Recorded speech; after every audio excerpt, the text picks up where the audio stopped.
İndiyə kimi ələ aldığımız nümunələrdə biz funksiyanın limitini birbaşa hesablaya bilmişdik. Çünki funksiyanın cəbri ifadəsində x-in yerinə verilmiş ədədi qoyanda birbaşa hesablayıb limitini əldə edə bilirdik. Başqa ifadə ilə desək, misal üçün limit x toplayaq 1 funksiyasının x 5-ə yaxınlaşdıqda limitini hesablayaq. Burada funksiyamız x toplayaq 1-dir və x 5-ə yaxınlaşdıqda deyəndə biz funksiyada x-in yerinə birbaşa 5 qoyub hesablaya bilirik. Yəni 5 toplayaq 1-ə bərabər olur. Yəni 6-ya.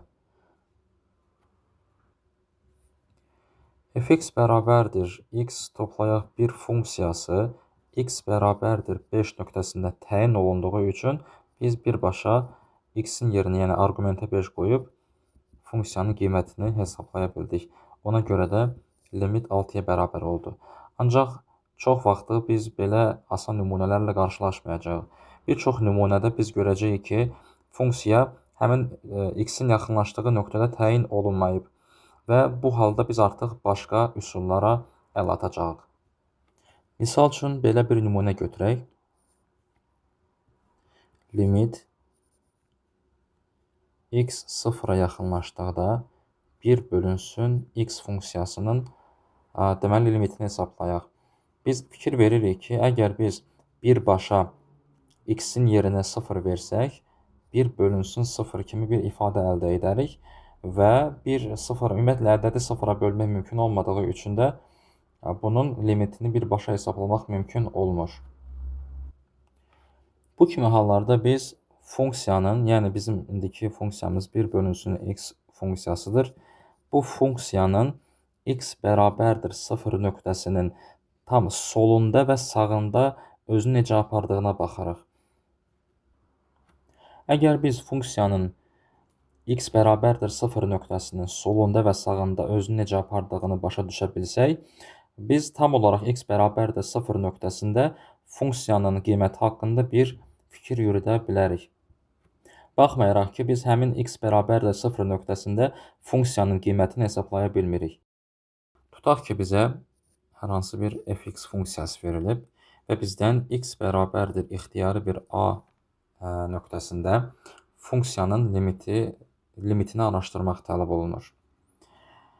Biz əvvəlki nümunələrdə bunu belə edirdik. Sadəcə limit x yaxınlaşır a-ya fx funksiyası bərabərdir. Tapmaq üçün nə edirdik? Sadəcə funksiyada arqumentin yerinə həmin o nöqtəni qoyurduq və hesablayırdıq limitini. Ancaq bir çox halda biz görəcəyik ki, funksiya verilmiş həmin o nöqtədə təyin olunmayıb. Belə halda nə etməyimiz lazımdır?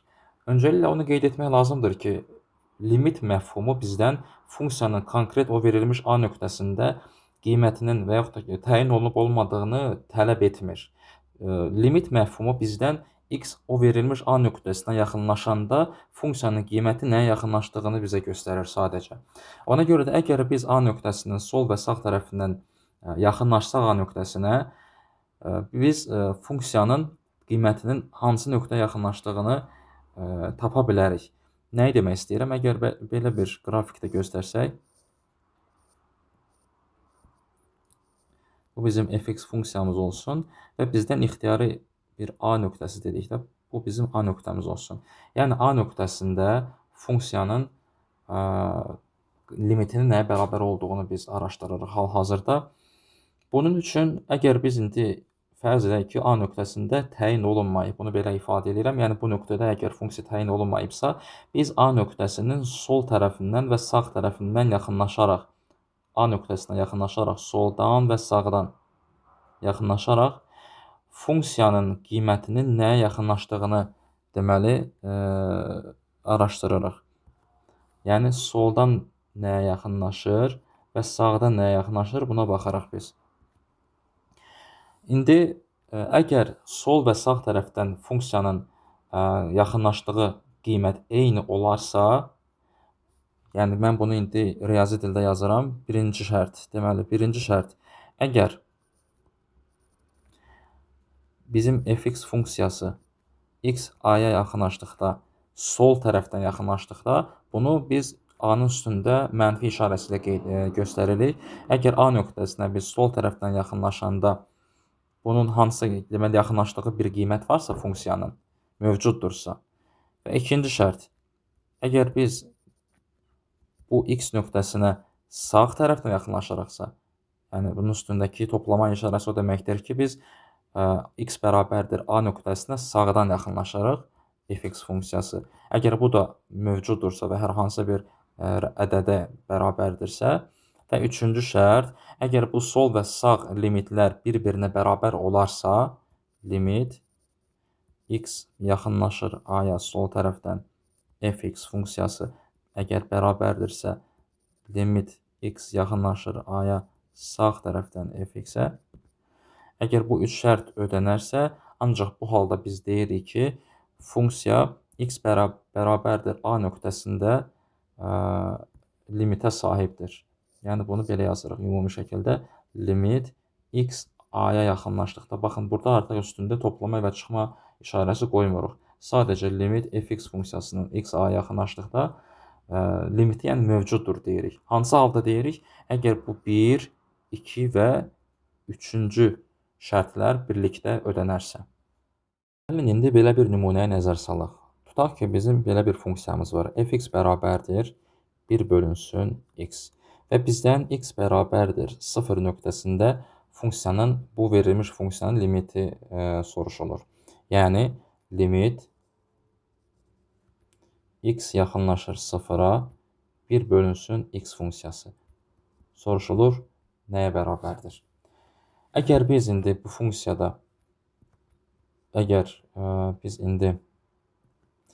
funksiyada, birbaşa x-in yerinə 0 qoysaq, 1 bölünsün 0 ifadəsi əldə edirik və ədədi 0-a bölmək təyin olunmadığı üçün birbaşa biz limiti hesablaya bilmirik. Baxın, belə halda biz nə dedik? Bu x bərabərdir 0 nöqtəsinə və sol və sağ tərəfdən yaxınlaşaraq funksiyanın özü necə apardığına baxırıq və funksiyanın x bərabərdir 0 nöqtəsində nəyə yaxınlaşacağını artıq biz öyrənmiş oluruq. Əgər biz indi bu x bərabərdir 0 nöqtəsinə soldan yaxınlaşsaq, yəni x bərabərdir 0-a sol tərəfdən yaxınlaşanda nə olur? Misal üçün, yaxın bir ədəd deyək, mənfi 0,01 olsun. Yəni, mənfi 0,1 götürək. Əgər indi biz funksiyada x-in yerinə bu qiyməti qoysaq, nə əldə edərik?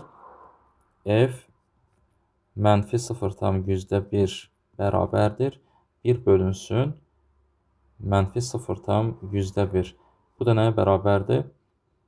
Mənfi, bu 1 bölü, bunu belə yazsaq, 100%-dir də bu. Sadəcə tərs dönəcək, bu mənfi 100-ə bərabər olur. Əgər daha yaxınlaşsaq 0 ədədinə, yəni misal üçün mənfi 0,1000-1 qoysaq əgər x-in yerinə, o halda funksiyanın qiyməti nə olacaq? İndi arqumentin yerinə bu ədədi qoyuruq.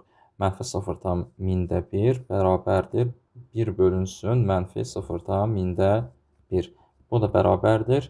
Əgər buradakı kimi etsək, biz nə əldə edərik? Mənfi 1000 əldə edərik. Fikir verin, 0 nöqtəsinə biz soldan yaxınlaşdıqca, daha da yaxınlaşdıqca nə baş verir? Funksiyanın qiyməti mənfi istiqamətdə, deməli, böyüyə-böyüyə gedir. Mənfi 100 idi, indi mənfi 1000 oldu. Daha doğrusu desək, kiçilə-kiçilə gedir də, mənfi istiqamətdə kiçilə-kiçilə gedir. Mənfi 100, mənfi 1000. İndi mən mənfi x-in yerinə mənfi 0-dan 1000-də yox, 10.000-də 1 qoysam, onda nə baş verəcək? Mənfi 10.000 olacaq da funksiyanın qiyməti. İndi gəlin sağ tərəfdən yaxınlaşaq. Yəni, x bərabərdir 0-a sağdan yaxınlaşanda 0-dan, misal üçün, 100-1 qoyaq x-in yerinə. O halda funksiyanın qiyməti bərabərdir 1 bölünsün 0,100-1 olacaq. Bu da deməli 100-ə bərabər olacaq.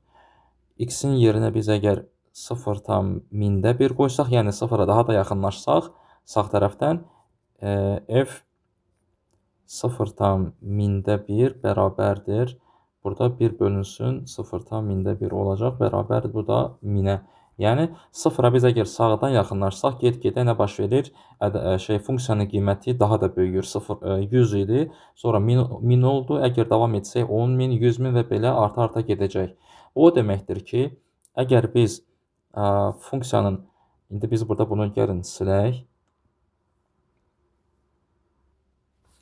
Baxın, çəkdim mən həmin funksiyanın qrafikini, belə olması lazımdır.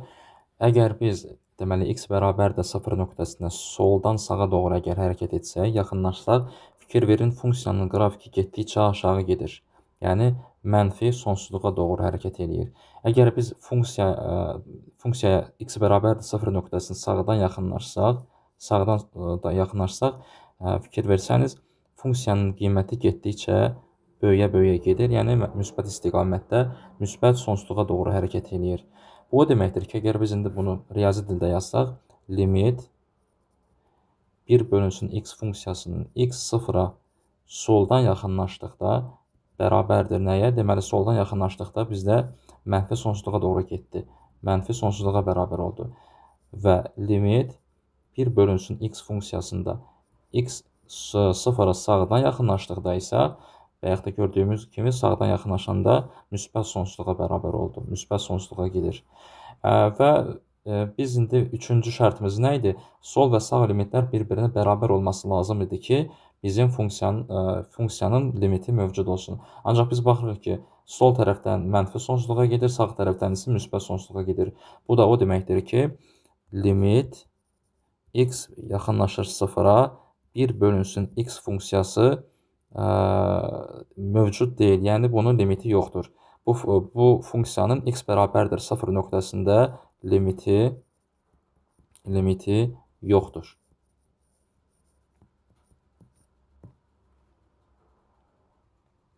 Limiti yoxdur deyəndə isə biz ümumi limitdən danışırıq. Ancaq bunun sol və sağ limitləri mövcuddur. Bayaq da biz tapdığımız kimi sol limiti mənfi sonsuzluğa bərabərdir, sağ limiti isə müsbət sonsuzluğa bərabərdir. Ancaq funksiyanın x bərabərdir 0 nöqtəsində ümumi, bax burada yazdığım kimi, ümumi limiti yoxdur. Ümumi limiti yoxdur. Gəlin, indi isə belə bir funksiyanın qrafikini nəzər salaq. Fikir versəniz, x bərabərdir mənfi 1 nöqtəsində bu funksiyanın limiti mövcuddur. Niyə? Çünki mənfi 1 nöqtəsindən soldan yaxınlaşdıqda, rəngi dəyişəcəm, soldan yaxınlaşdıqda bu mənfi 1 nöqtəsinə funksiyanın qrafiki deməli nəyə yaxınlaşır? Mənfi 1 nöqtəsinə yaxınlaşır.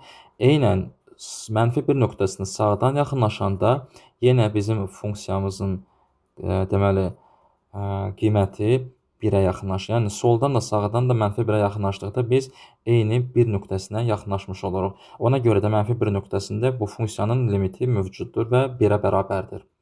Ancaq biz əgər 1 nöqtəsinə nəzər salsaq, x bərabərdir 1 nöqtəsinə soldan yaxınlaşanda funksiyanın qiyməti 1-ə yaxınlaşır. Ancaq sağdan yaxınlaşanda funksiyanın qiyməti, fikir verin, 2-yə yaxınlaşır. Ona görə də x bərabərdir 1 nöqtəsində, bunu bir başqa rənglə yazaq. Deməli, bağışlayın.